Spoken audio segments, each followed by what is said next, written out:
എല്ലാ വിദ്യാർത്ഥികൾക്കും പുതിയൊരു വീഡിയോയിലേക്ക് സ്വാഗതം. ഈ വർഷത്തെ കേരള എഞ്ചിനീയറിംഗ്, ഫാർമസി, ആർക്കിടെക്ചർ കോഴ്സുകളിലേക്കുള്ള തേർഡ് അലോട്ട്മെൻറ്റിനായിട്ടുള്ള ഓപ്ഷൻ രജിസ്ട്രേഷൻ വിദ്യാർത്ഥികൾക്ക് സെപ്റ്റംബർ 2-ാം തീയതി വരെ www.cee.kerala.gov.in എന്ന വെബ്സൈറ്റ് ഓപ്പൺ ചെയ്ത് കീം 2024 കാൻഡിഡേറ്റ് പോർട്ടൽ എന്നുള്ള ലിങ്ക് വഴി നിങ്ങൾക്ക് നിങ്ങളുടെ ആപ്ലിക്കേഷൻ നമ്പറും പാസ്വേഡും ആക്സസ് കോഡും നൽകി ലോഗിൻ ചെയ്തുകൊണ്ട് വിദ്യാർത്ഥികൾക്ക് ഓപ്ഷനുകൾ രജിസ്ട്രേഷൻ ചെയ്യാവുന്നതാണ്. ഈ ഒരു എഞ്ചിനീയറിംഗ്, ഫാർമസി അതുപോലെ തന്നെ ആർക്കിടെക്ചർ കോഴ്സിലേക്കുള്ള തേർഡ് അലോട്ട്മെൻറ്റുകളിൽ പങ്കെടുക്കാൻ താല്പര്യമുള്ള വിദ്യാർത്ഥികൾ നിർബന്ധമായിട്ടും പുതിയ ഓപ്ഷനുകൾ നൽകേണ്ടതാണ്.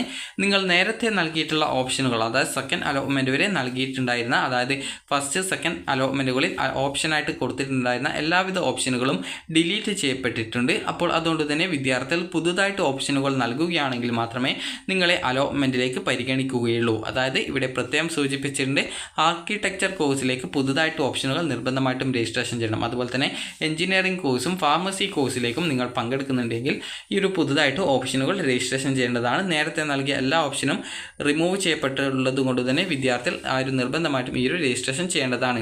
അപ്പോൾ സെപ്റ്റംബർ 2-ാം തീയതി വരെയാണ് നിങ്ങൾക്ക് ഈ ഒരു രജിസ്ട്രേഷൻ ചെയ്യാനുള്ള ഒരു അവസരം ഉള്ളത്.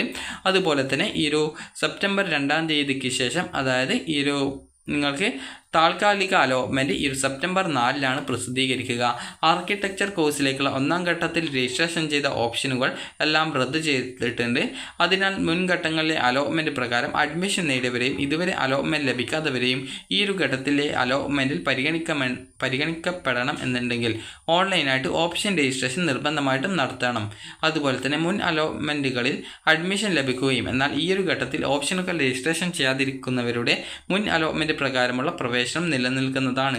ഈ ഒരു ഘട്ടത്തിൽ അലോട്ട്മെൻറ്റ് ലഭിക്കുകയും നിശ്ചിത സമയത്തിനകം അലോട്ട്മെൻറ്റ് ലഭിച്ച കോളേജിൽ പ്രവേശനം നേടാതിരിക്കുകയും ചെയ്തവരുടെ മുൻഘട്ടത്തിലെയും ഈ ഒരു ഘട്ടത്തിൽ, അതുപോലെ തന്നെ കൂടാതെ ഈ ഘട്ടത്തിലെയും അലോട്ട്മെൻറ്റുകൾ റദ്ദാക്കുന്നതാണ്. അതുപോലെ തന്നെ ബന്ധപ്പെട്ട സ്ട്രീമിലെ എല്ലാ ഓപ്ഷനുകളും റദ്ദാകുന്നതാണ്. അതായത് ഈ ഒരു ഘട്ടത്തിൽ അലോട്ട്മെൻറ്റ് ലഭിക്കുകയും നിശ്ചിത സമയത്തിനകം അലോട്ട്മെൻറ്റ് ലഭിക്കുകയും കോളേജിൽ പ്രവേശനം നേടാതിരിക്കുകയും ചെയ്യുന്നവരുടെ മുൻഘട്ടത്തിലെയും അതുപോലെ തന്നെ ഇവരുടെ ഈ ഒരു ഘട്ടത്തിലെയും അലോട്ട്മെൻറ്റുകൾ റദ്ദ് ചെയ്യപ്പെടുന്നതായിരിക്കും എന്നുള്ളതാണ് പറഞ്ഞിട്ടുള്ളത്. അതുപോലെ തന്നെ ഈ ഒരു സ്ട്രീമിലെയും ഓപ്ഷനുകൾ റദ്ദാക്കുന്നതായിരിക്കും. അതുപോലെ തന്നെ ഓപ്ഷൻ രജിസ്ട്രേഷൻ ഫീസ് എന്ന് പറയുന്നത് ആർക്കിടെക്ചർ പ്രവേശനത്തിനായിട്ട് ഈ ഒരു ഘട്ടത്തിൽ ഓപ്ഷൻ രജിസ്ട്രേഷൻ ചെയ്യാൻ ആഗ്രഹിക്കുന്ന വിദ്യാർത്ഥികൾ 2000 രൂപ മാത്രം പ്രവേശന പരീക്ഷാ കമ്മീഷണർക്ക് ഓപ്ഷൻ രജിസ്ട്രേഷൻ ഫീസായിട്ട് അടക്കേണ്ടതാണ്. MBBS, BDS first phase, engineering, pharmacy third phase കോഴ്സുകൾക്ക് ഓപ്ഷൻ രജിസ്ട്രേഷൻ ഫീസ് അടച്ചവർ ആർക്കിടെക്ചർ കോഴ്സിന് ഓപ്ഷൻ രജിസ്ട്രേഷൻ ഫീസ് അടക്കേണ്ടതില്ല. വിദ്യാർത്ഥികൾക്ക് അലോട്ട്മെൻറ്റ് ലഭിച്ച് പ്രവേശനം നേടുന്ന കോഴ്സിൻ്റെ ട്യൂഷൻ ഫീസിൽ ഈ ഒരു തുക വകയിരുത്തുന്നതാണ്. SC, ST, OECക്ക് തുല്യമായിട്ടുള്ള ആനുകൂല്യങ്ങൾ ഉള്ള വിദ്യാർത്ഥികൾക്ക് 500 രൂപയാണ് രജിസ്ട്രേഷൻ ഫീസായിട്ട് വരിക. അതുപോലെ തന്നെ ഈ ഒരു വിദ്യാർത്ഥികൾക്ക് ഈ ഒരു കോഴ്സിൽ അലോട്ട്മെൻറ്റ് കിട്ടുന്ന സമയത്ത് കോഷൻ ഡെപ്പോസിറ്റിൽ ഈ ഒരു പ്രസ്തുത തുക കുറവ് ചെയ്യുന്നതായിരിക്കും.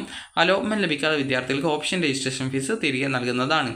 അപ്പോൾ വിദ്യാർത്ഥികൾക്ക് ഈ ഒരു സെപ്റ്റംബർ 2-ാം തീയതി വരെയാണ് നിങ്ങൾക്ക് പുതുതായിട്ട് ഈ ഒരു ഓപ്ഷൻ നൽകാനുള്ള സൗകര്യം ഉണ്ടാവുക. 4-ാം തീയതിയാണ്, സെപ്റ്റംബർ 4-ലാണ് താൽക്കാലിക അലോട്ട്മെൻറ്റ് വരുന്നത്. 5-ാം തീയതിയാണ് ഫൈനൽ അലോട്ട്മെൻറ്റ് വരുന്നത്. അതുപോലെ തന്നെ 6-ാം തീയതി മുതൽ 7-ാം തീയതി വരെയാണ് എഞ്ചിനീയറിംഗ്, ഫാർമസി, ആർക്കിടെക്ചർ കോഴ്സിലേക്ക് അലോട്ട്മെൻറ്റ് ലഭിച്ച വിദ്യാർത്ഥികൾക്ക് ഫീസ് അടച്ച് കോളേജിൽ പ്രവേശനം നേടാനുള്ള സമയം. അതുപോലെ തന്നെ വിദ്യാർത്ഥികൾ ഈ ഒരു കാര്യം പ്രത്യേകം ശ്രദ്ധിക്കേണ്ടതാണ്. അതുപോലെ എഞ്ചിനീയറിംഗ്, ഫാർമസി, ആർക്കിടെക്ചർ കോഴ്സുകളിലേക്ക് ഓപ്ഷൻ രജിസ്ട്രേഷൻ ചെയ്യാത്തവരെ ഈ ഒരു അലോട്ട്മെൻറ്റിൽ പരിഗണിക്കുന്നതല്ല. എഞ്ചിനീയറിംഗ്, ഫാർമസി, ആർക്കിടെക്ചർ കോഴ്സിലേക്ക് ഓപ്ഷൻ രജിസ്ട്രേഷൻ ചെയ്യുന്നവർ അവർ ആഗ്രഹിക്കുന്ന മുൻഗണനാ ക്രമത്തിൽ തന്നെയാണ് ഓപ്ഷൻ നൽകിയിട്ടുള്ളത് എന്നുള്ളത് പ്രത്യേകം ഉറപ്പുവരുത്തേണ്ടതാണ്. അപ്പോൾ വിദ്യാർത്ഥികൾക്ക് ഈ ഒരു വീഡിയോ ഉപകാരപ്രദമായിട്ടുണ്ടെങ്കിൽ ലൈക്ക് ചെയ്യുക, ഷെയർ ചെയ്യുക. Thank you for watching.